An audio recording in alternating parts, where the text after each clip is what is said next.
그리스도의 종 바울은 사도로 부르심을 받아 하나님의 복음을 위하여 택정함을 입었으니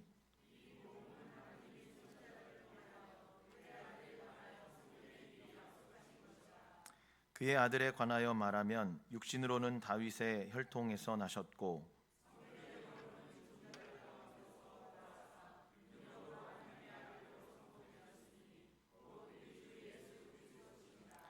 그로 말미암아 우리가 은혜와 사도의 직분을 받아 그의 이름을 위하여 모든 이방인 중에서 믿어 순종하게 하나니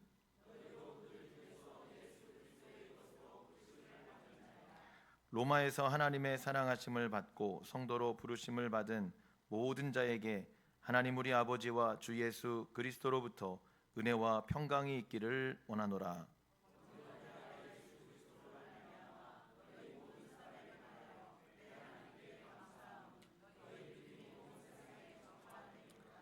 내가 그의 아들의 복음 안에서 내 심령으로 섬기는 하나님이 나의 증인이 되시거니와 항상 내 기도에 쉬지 않고 너희를 말하며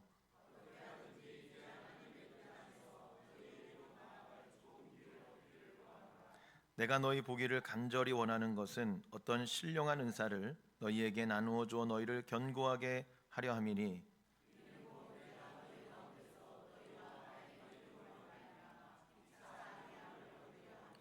형제들아 내가 여러 번 너희에게 가고자 한 것을 너희가 모르기를 원하지 아니하노니 이는 너희 중에서도 다른 이방인 중에서와 같이 열매를 맺게 하려 함이로되 지금까지 길이 막혔도다.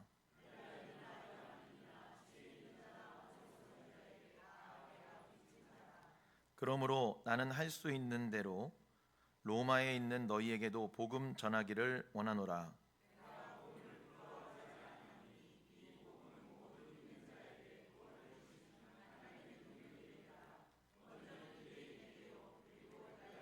같이 읽겠습니다. 복음에는 하나님의 의가 나타나서 믿음으로 믿음에 이르게 하나니 기록된 바 오직 의는 믿음으로 말미암아 살리라 함과 같으니라. 아멘. 할렐루야. 여러분 폭염에도 또 폭우에도 이렇게 하나님이 지켜주시고 보호해 주셔서 주일날 건강하게 만날 수 있게 됨에 다시 한번 감사합니다. 지금 이제 물난리가 나서 수해를 입은 그런 교회들 그리고 또 성도들 많은 사람들이 있습니다. 여러분 생각나실 때마다 그분들을 위해서 하나님의 위로가 임하도록 기도해 주시고 잘 빨리 복구가 되도록 여러분 기도해 주시기를 바랍니다. 오늘부터는 로마서를 여러분 강해하려고 합니다. 로마서 말씀을 전한다고 하면은요 대체로 두 가지 반응이 나옵니다. 첫 번째는 기대가 됩니다. 목사님 로마서는 굉장히 은혜 있는 성경이기 때문에 목사님 기대가 됩니다. 이런 반응이 있고요. 그 다음에 또 다른 반응은 어떤 반응이 있냐면 부담됩니다. 이런 반응이 있습니다. 왜냐하면 어렵거든요.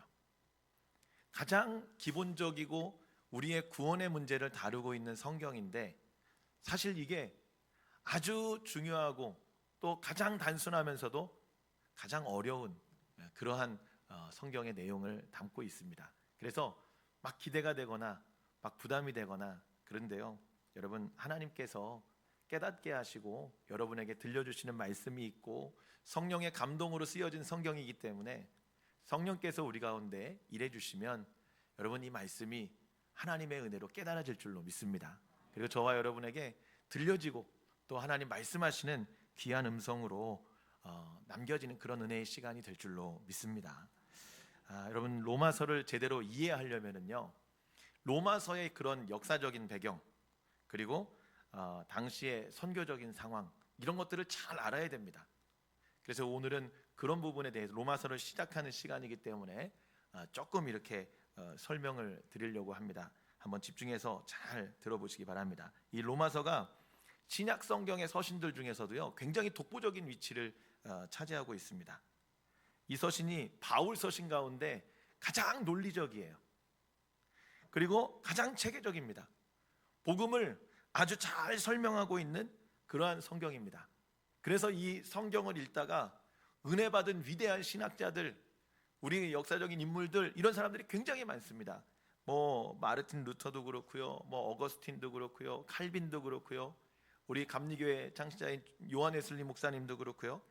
이 로마서를 통해 하나님의 은혜를 아주 새롭게 체험하고 다시 하나님 앞에 서고 다시 복음 앞에 서고 잃었던 그러한 힘을 다시 회복하고 하나님 앞에 이렇게 세워지는 은혜를 경험했습니다. 여러분, 우리에게도 이런 은혜가 있기를 주의 이름으로 축복합니다. 이런 은혜가, 회복의 은혜가, 다시 하나님 앞에 세워지는 은혜가, 정말 하나님 앞에 바로 서는 그러한 은혜가 이 로마서를 강의하면서 저와 여러분에게 나타날 줄로 믿습니다. 그래서 이 로마서가 모든 성도에게 주어지는, 전 세대를 아우르는 신앙 지침서 같은 거예요. 예수 그리스도가 왜 복음이고 이 복음이 왜 은혜인지를 깊이 깨닫게 하는 그러한 말씀들이 들어가 있기 때문이죠. 또 이 로마서는 이런 신학적인 체계만 있는 것은 아니고요, 로마 교회에 있는 성도들에게 편지한 편지의 형식으로 되어져 있습니다. 그래서 이때의 시대적인 상황, 이때를 살아가고 있는 로마 교회의 성도들, 이들에게 바울이 전하는 또 메시지가 있는 거예요. 바울이 아마도 주 57년 3차 전도 여행을 할 때 이 로마서를 이렇게 썼을 것이다 라고 추정을 하는데요, 바울이 이 로마 제국의 동쪽 지역에서 사역을 끝마쳤습니다. 그러니까 이 소아시아나 갈라디아나 마게도냐나 아가야나 이런 지역에 하나님의 복음이 충분히 광범위하게 전달이 됐고 전파됐기 때문에 이쪽 지역에서의 자기의 사역은 끝났다라고 바울이 생각했습니다. 바울의 그 복음을 향한 열정이 또 다른 곳을 향해 나아가게 했는데요, 바울이 어디까지 복음을 전하기를 원했냐면 서바나, 지금으로 얘기하면 스페인이죠. 거기가 땅의 끝이라고 생각했어요. 그렇기 때문에 거기까지 복음이 전해지면 땅 끝까지 하나님의 복음이 전파된다. 그래서 바울이 이 서바나, 스페인까지 복음을 전하기 위해 아주 중요한 그러한 복음의 베이스가 어디였냐면 바로 이 로마였습니다. 여러분 생각해 보세요. 로마가 당시에요 얼마나 강대국이었냐면 지금 이만한 나라를 우리가 이렇게 이야기할 수 없을 정도의 강대국입니다. 온 세계를 지배하고 있습니다. 모든 길이 로마로 통한다, 이렇게 이야기할 정도입니다. 그러니까 로마의 복음만 들어가고 이곳에 복음이 활활 불타오른다면, 여러분 오늘 말씀처럼 이 복음이 전 세계를 향해 뻗어나갈 수 있게 되는 거예요. 그러니까 바울이 자기가 로마에 가서 복음 전하지 않았거든요. 로마의 교회가 세워진 게 누구다라는 정설은 없습니다. 근데 여러 가지 의견들이 있죠. 마가의 다락방에서 성령을 받은 그 디아스포라 유대인들이 가서 교회를 세웠다, 이런 이야기도 있고, 어쨌든 이 유대인들이 그 안에 들어 있었던 것은 확실합니다. 바울이 가서 복음 전하지도 않았는데 교회가 세워진 거예요. 갈라디아나 마게도냐나 소아시아나 이런 데는 바울이 가서 복음 전에 교회를 세웠잖아요. 그런데 바울이 전하지 않은 곳에도 이 교회가 세워졌다면 아마 바울의 마음이 벅찼을 겁니다. 내가 복음 전하지도 않았는데 하나님이 역사하시는구나, 하나님이 일하시는구나. 이런 로마, 여러분 지금 생각해 보세요. 정말 위대하고 엄청난 도시예요. 시민권만 가져도 많은 특혜를 누릴 수 있는 곳이 바로 로마입니다. 부유합니다. 지식층이요, 지식 수준이요 어마어마합니다. 권력도 엄청나게 가지고 있습니다. 이런 곳에 여러분 교회가 세워진 거예요. 그러니 이 하나님의 역사를 바라보며 바울이 감격했을 겁니다. 감동했을 겁니다. 그리고 이 로마를 거점으로 해가지고 하나님의 복음이 전 세계로 퍼져나가는 그러한 비전과 꿈을 바울이 그렸을 거란 말이에요. 그러니까 이 로마 교회의 편지를 쓸 때 바울의 마음이 어땠을까요? 저는요 흥분됐을 것 같아요. 바울이 그냥 우리는 예수 그리스도의 종 바울은 사도로 부르심을 받아, 우리는 이렇게 읽지만 아마 이 글을 쓴 바울은요 그렇지 않았을 거예요. 흥분 상태였을 겁니다. 복음에는 하나님의 의가 나타나니 여러분 이러면서 편지를 썼을 거란 말이에요. 굉장히 중요한 그러한 선교적인 위치에 있었던 곳이 바로 이 로마라는 거죠. 그런데 문제가 있습니다. 어떤 문제가 있냐면 이 안에 갈등이 있는 거예요. 로마 교회 내부에 갈등이 있습니다. 어떤 갈등이 있냐면 유대교였다가 그리스도인들이 된, 이런 유대인이었다가 그리스도인들이 된 유대교 그리스도인들과 그 다음에 이 유대인이 아닌 헬라 지역에서 있었던 이방의 삶을 살고 있었던 이들, 그러니까 이방인 그리스도인들 두 부류가요 서로 섞이지 못하고 갈라져 있는 거예요. 뭐 여러 가지 문제가 있습니다. 할례 문제가 있습니다. 유대인들은 난 지 8일 만에 그 남자의 표피를 제거하는 할례를 받습니다. 이거 안 받으면 하나님 백성 아니라 이거예요. 그러면서 이방인들에게 어떤 사람들은 이걸 강요합니다. 근데 이방인들이 이걸 받아들이나요? 안 받아들이죠. 그리고 또 안식일 준수에 대한 문제, 그 다음에 음식 규정 준수와 같은 아주 실제적인 부분에 대한 논쟁이 이 교회 안에 있었다는 거예요. 그러니까 아마 이랬을 것 같아요. 유대인 출신 신자들은 정한 음식, 하나님 앞에 뭐 11조를 드린 거, 율법에 깨끗한 거, 이런 것만 먹었을 거고, 이방인들은 자유롭게 제약 없이 교회 안에서 식사하기를 원했을 겁니다. 여러분, 우리도 그렇잖아요. 국수를 좋아하시는 분은 국수가 나왔으면 좋겠고, 또 국수가 싫은 분은 밥이 나왔으면 좋겠고, 이런 차이가 교회 안에 있잖아요. 로마 교회 안에 이런 실제적인 문제가 굉장히 심각했습니다. 아마 그랬을 거예요. 유대인 너는 너무 고리타분해, 이렇게 이야기했을 거고, 유대인들은 이방인들 너희는 근본이 없어, 너희는 가벼워 쌍놈들이야, 뭐 이렇게 이야기하면서 서로 갈등을 내고 등을 돌리고 이랬던 것 같습니다. 이런 사소해 보이는 일상의 마찰들이요 구원과 신앙생활까지 영향을 미치게 되는 거예요. 여러분, 그래서 교회는 관계가 굉장히 중요합니다. 서로 이해하고 용납하는 거예요. 서로 다른 환경에서 살다가 여러분 교회 안에 모였잖아요. 그러면 나와 같을 수 있습니까? 달라요, 여러분. 여러분의 자녀가 여러분하고 같습니까? 여러분 생각같이 그렇게 움직여져요? 생긴 거는 조금 닮을 수 있습니다. 뒤통수도 비슷하고 뭐 머리 빠지는 것도 비슷하고, 여러분 그럴 수 있습니다. 그러나 자녀들이 부모가 기대하고 원하는 것만큼 그렇게 올바르게 이런 자녀들이 많지 않잖아요. 다릅니다. 다 달라요. 그러니까 서로 다른 사람들이 모인 곳이에요. 어떤 분들은 그럽니다. 교회가 왜 그래? 이렇게 얘기해요. 여러분, 교회가 그런 거예요.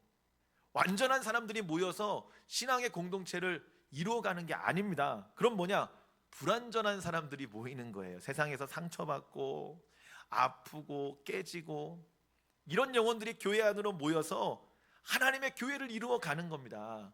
예수님이 사역할 때도요, 초청한 사람들 보세요. 다 병자들이에요. 귀신 들린 사람들이에요. 문제없는 사람이 없습니다. 요즘에 여러분, 문제가 없는 가정이 얼마나 있습니까? 어떤 분이 그러시더라고요. 콩가루가 없는 집안은 없다. 콩가루가 얼마냐의 차이일 뿐이다. 근데 이게 여러분 맞습니다. 문제 없고 콩가루가 없는 집안이 어디 있어요? 다 있죠. 그러나 이것을 어떻게 만들어가고 다시 세워가느냐가 중요하다는 거죠. 교회가 불완전한 사람들이 모이는 거예요. 저 사람 왜 그럴까? 이렇게 생각하지 마세요. 불완전한 거예요. 성격이 다른 거예요. 요즘은 뭐 MBTI 이런 성형 분석 이런 것들이 나오는데 나하고 다른 거예요, 여러분. 틀린 게 아닙니다. 그러니까 그걸 인정하고 용납해 주는 것이 성숙한 신앙의 인격이라는 거죠. 근데 이게 로마 교회 안에는 굉장히 부족했습니다. 서로 막 갈등이 아주 심각해졌습니다. 사도 바울이 생각할 때 내가 가서 해결했으면 좋겠어요. 내가 가서 이 로마 교회의 문제를 빨리 다 풀어버렸으면 좋겠어요. 왜냐? 바울은 이 로마 교회에서 하고 싶은 사역이 너무너무 많거든요. 복음도 전해야 되고, 그러면서 이 서바나 스페인까지 나아가야 되고, 로마를 통해 막 여러 군데로 복음이 전해졌으면 좋겠고, 이런 원대한 꿈을 바울이 가지고 있는데 로마 교회가 이 갈등 때문에 안 되는 거예요. 이 다툼 때문에 안 되는 거예요. 로마 교회가 이러한 두 부류의 싸움 때문에 하나님의 복음의 사명을 감당하지 못하는 거예요. 여러분, 싸우는 교회는요 절대로 하나님의 사명을 감당하지 못합니다. 싸우지 않고 하나 되고 서로 화목하고 위로해주고 격려해주고, 이 믿음의 공동체가 주님의 귀한 사명을 감당하는, 복음 전하는 그런 공동체가 될 수 있는 줄로 믿습니다. 그래서 사도 바울이 그렇게 편지를 심혈을 기울여서 이렇게 쓰게 된 거죠. 여러분, 오늘 본문의 말씀을 한번 보도록 하겠습니다. 1절부터 4절까지 말씀 한번 읽어볼게요. 시작. 예수 그리스도의 종 바울은 사도로 부르심을 받아 하나님의 복음을 위하여 택정함을 입었으니, 이 복음은 하나님이 선지자들을 통하여 그의 아들에 관하여 성경에 미리 약속하신 것이라. 그의 아들에 관하여 말하면 육신으로는 다윗의 혈통에서 나셨고 성결의 영으로는 죽은 자들 가운데서 부활하사 능력으로 하나님의 아들로 선포되셨으니 곧 우리 주 예수 그리스도시니라. 아멘. 자, 사도 바울이 이야기한 복음의 정수는 무엇이냐면 믿음으로 말미암는 의로움입니다. 믿음으로 말미암는 구원이에요. 그럼 이 복음이 뭐냐 이거예요. 복음은 영어로 하면 굿뉴스, 헬라어로 하면 유앙겔리온. 그렇습니다. 이게 여러분 좋은 소식이란 이야기예요. 그러니까 죄에 빠진 인간을 향한 완전한 타락 속의 구원의 가능성이 요만큼도 없는 우리를 향한 하나님의 구원의 놀라운 기쁜 소식이라는 거죠. 이것이 복음입니다. 그래서 바울은 이 로마서를 시작하면서 누구에게 주목하느냐? 이 복음의 주인공인 예수 그리스도께 주목하는 거예요. 예수님의 십자가와 부활이 우리의 복음이라는 거죠. 이것이 여러분 우리 안에 냉랭하면 문제가 있는 겁니다. 여러분, 이 로마서를 통해 변화되고 바뀌어진 그런 많은 위인들이 있습니다. 먼저 첫 번째는 어거스틴이에요. 우리가 이제 성 어거스틴이라고도 부르는데, 이 아버지 파트라시우스라는 그런 아주 신실한 그리스도인과 어머니 모니카, 이 두 신앙 안에 이 성 어거스틴이 태어났습니다. 이성적으로 굉장히 똑똑한 사람입니다. 근데 그의 육체는요, 죄악된 삶에 붙잡혔어요. 방탕했어요. 늘 술을 먹고 술 취해 있고 이랬습니다. 플라톤 사상에 빠지기도 하고, 뭐 마니교, 뭐 그리스도교하고 여러분 뭐 조로아스터교, 불교 막 이런 게 혼합 짬뽕된 그런 종교가 있었고, 이런 데 빠지기도 하고. 그러니까 모니카, 이 신실한 어머니가 얼마나 많이 기도했겠어요. 하나님, 우리 아들을 하나님 품으로 이렇게 인도해 주세요. 하나님, 죄악 가운데 타락 가운데 방탕한 삶에서 건져 주세요. 얼마나 많이 기도했겠습니까?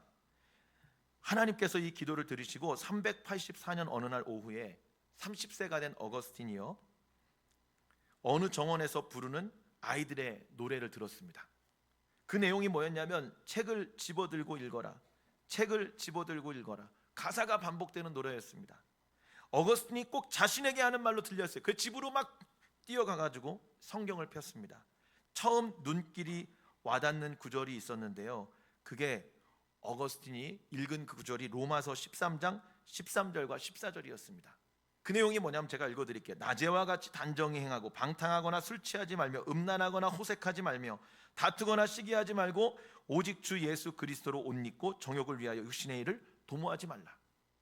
지금 자기의 상황과 딱 맞는 말씀을 책을 딱 펴자마자, 여러분 오늘 집에 가서 한번 펴봐요.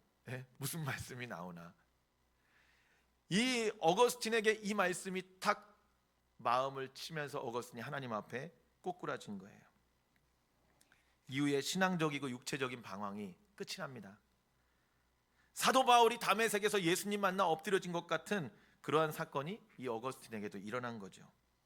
이후에 여러분 아주 탁월하고 또 뛰어난 그러한 후대에 가장 큰 영향을 미친 신학자와 신앙인이 됩니다. 또 두 번째는요, 종교개혁자인 마틴 루터가 있습니다. 여러분 잘 아시죠? 이 마틴 루터가 금욕과 고행과 선행이 죄사함의 조건이라고 믿고요, 열심히 그렇게 수도하듯이 살았습니다. 근데 아무리 수행을 해도 고해성사가 줄어들지 않는 거예요. 자기의 죄가 하나님 앞에 반복되어지는 겁니다. 이런 죄성 때문에 탄식하며 번민이 쌓여갈 때 마틴 루터가요 큰 깨달음을 얻은 말씀이 있습니다. 그게 뭐냐면 로마서 1장 17절이에요. 오늘 본문에도 읽었죠. 복음에는 하나님의 의가 나타나서 믿음으로 믿음에 이르게 하나니 기록된 바 오직 의인은 믿음으로 말미암아 살리라. 죄사함 받고 의롭게 되는 것이 고행이나 선행이 아니라는 거예요. 이 말씀을 읽다가 충격을 받았습니다. 믿음으로 하나님 앞에 의롭다함을 얻고 구원을 얻게 된다라는 사실을 깨달은 겁니다. 100%, 99%도 아니고 100% 하나님의 은혜의 선물이 구원이라는 사실을 깨달은 거예요. 그러면서 하나님의 은혜에 대한 인간의 합당한 반응은 오직 믿음뿐이다. 내가 할 수 있는 것이 무엇이 있는가? 지금까지 고행과 수행과 숱한 노력들 몸부림쳐봤지만 실패했잖아요. 믿음으로 하나님 앞에 서야 되는구나. 그러면서 이 루터가 번민하던 고민들이 사라지고 죄에 대한 두려움이 사라지며 기쁨과 평안이 그를 이렇게 지배할 수 있었던 거예요. 그러면서 그 어려운 종교 개혁의 과정을 믿음으로 잘 극복할 수 있게 되었던 거죠. 또 마지막에는 이 로마서의 영향을 받은 사람이 존 요한 웨슬리 목사님입니다. 감리교를 이렇게 처음 이렇게 창시했던 분이죠. 이 올더 스케이트가에 있는 어느 모임에 이렇게 이 목사님이 참석을 했는데 한 35살쯤 되었을 때입니다. 근데 그때 한 사람이 부흥회를 하는데 로마서의 그 서문, 주석 서문을 읽은 거예요. 로마서 본문의 내용도 아니에요. 주석 서문입니다. 로마서가 이런 책입니다 라고 읽어주는 그 주석 서문을 읽고 있었는데 계속해서 그리스도를 믿는 믿음을 통해 하나님께서 마음의 변화를 일으키는 역사를 하신다, 이 이야기를 하는데 그 마음이 이 웨슬리의 마음에 확 들어온 거예요. 그러면서 마음이 뜨거워지기 시작했습니다. 나는 구원받기 위해 예수님을 믿는다고 느꼈는데 뿐만 아니라 주께서 내 모든 죄를 씻으시고 나의 죄와 사망의 법에서 구원하신 것을 믿으려고 그렇게 몸부림쳤는데 이게 확신과 믿음이 들어가지 않았던 이 요한 웨슬리 목사님의 마음에 이 뜨거움이 임하면서 이런 믿음과 이런 확신이 스며들기 시작한 거예요. 이게 여러분 존 웨슬리 목사님의 그런 일기에 보면은 자세하게 이런 내용들이 나와 있습니다. 로마서의 말씀으로 변화를 받은 요한 웨슬리 목사님이 온 세계가 나의 교구다라고 선언하면서 순회 전도를 하기 시작하는 거예요. 자신의 삶을 온전하게 하나님 앞에 드리기 시작하는 겁니다.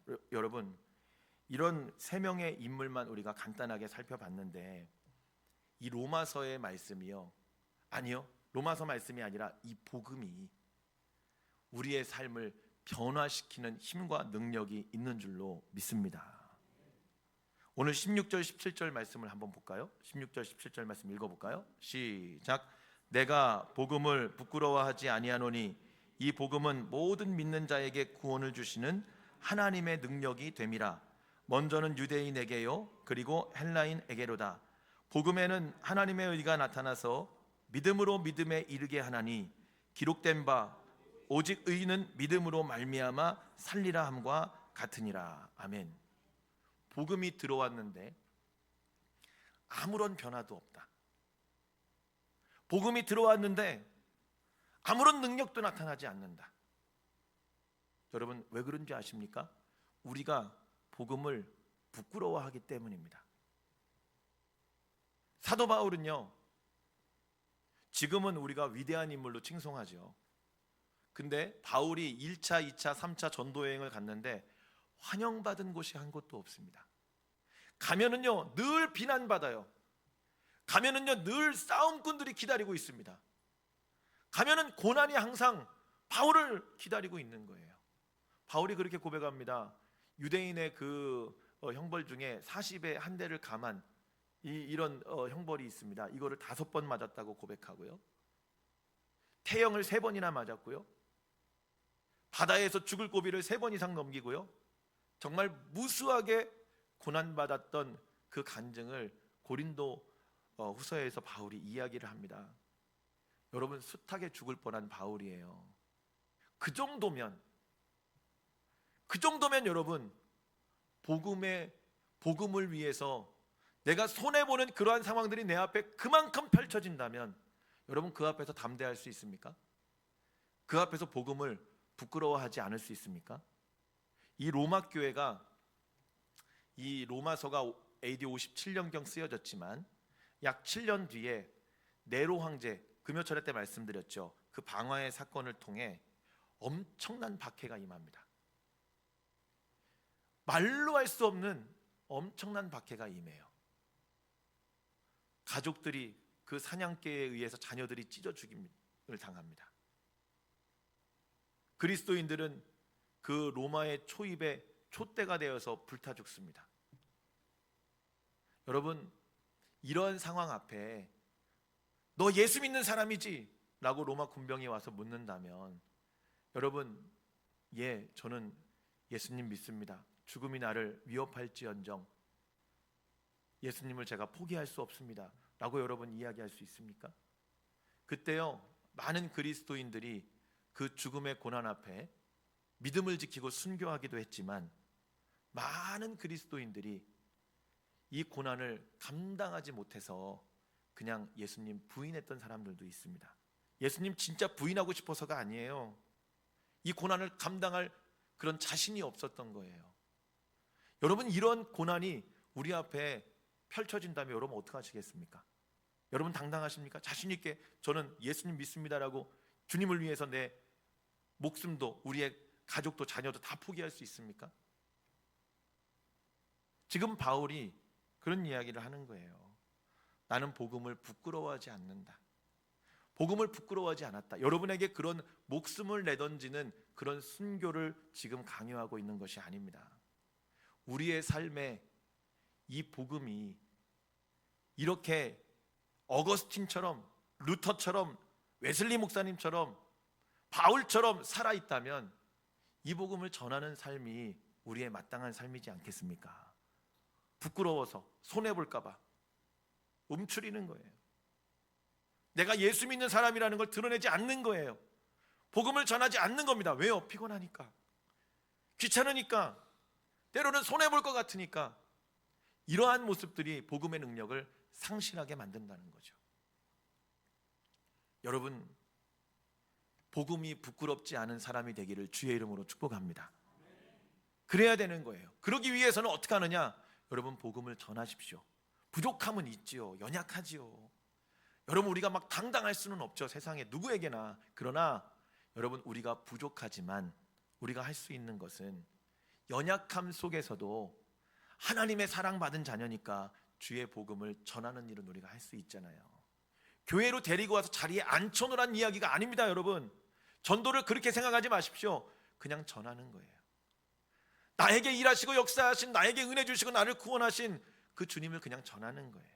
예수의 십자가와 복음을 전하는 거예요. 이런 복음을 부끄러워하지 않는 담대함이 저와 여러분 가운데 있기를 주의 이름으로 축복합니다. 이번 한 주가 하나님께서 그런 성도들에게 복음의 능력으로 함께 하실 것입니다. 복음의 능력으로 붙잡으실 것입니다. 그런 한 주간의 승리의 삶이 되기를 주의 이름으로 축복합니다. 기도하겠습니다. 오늘 이 시간 우리가 말씀을 붙잡고 잠시 기도하며 나아가기를 원합니다. 하나님, 로마서의 말씀을 이제 시작했습니다. 복음의 정수라고 이야기하는데 이 복음이 내게 부끄럽지 않은 성도 되기를 원합니다. 이 복음을 언제 어디서나 담대하게 전할 수 있는, 어떠한 손해도 감내할 수 있는 믿음의 성도가 되기를 원합니다. 이번 한 주간 이 복음을 붙잡고 복음을 전하며 승리하며 살아가는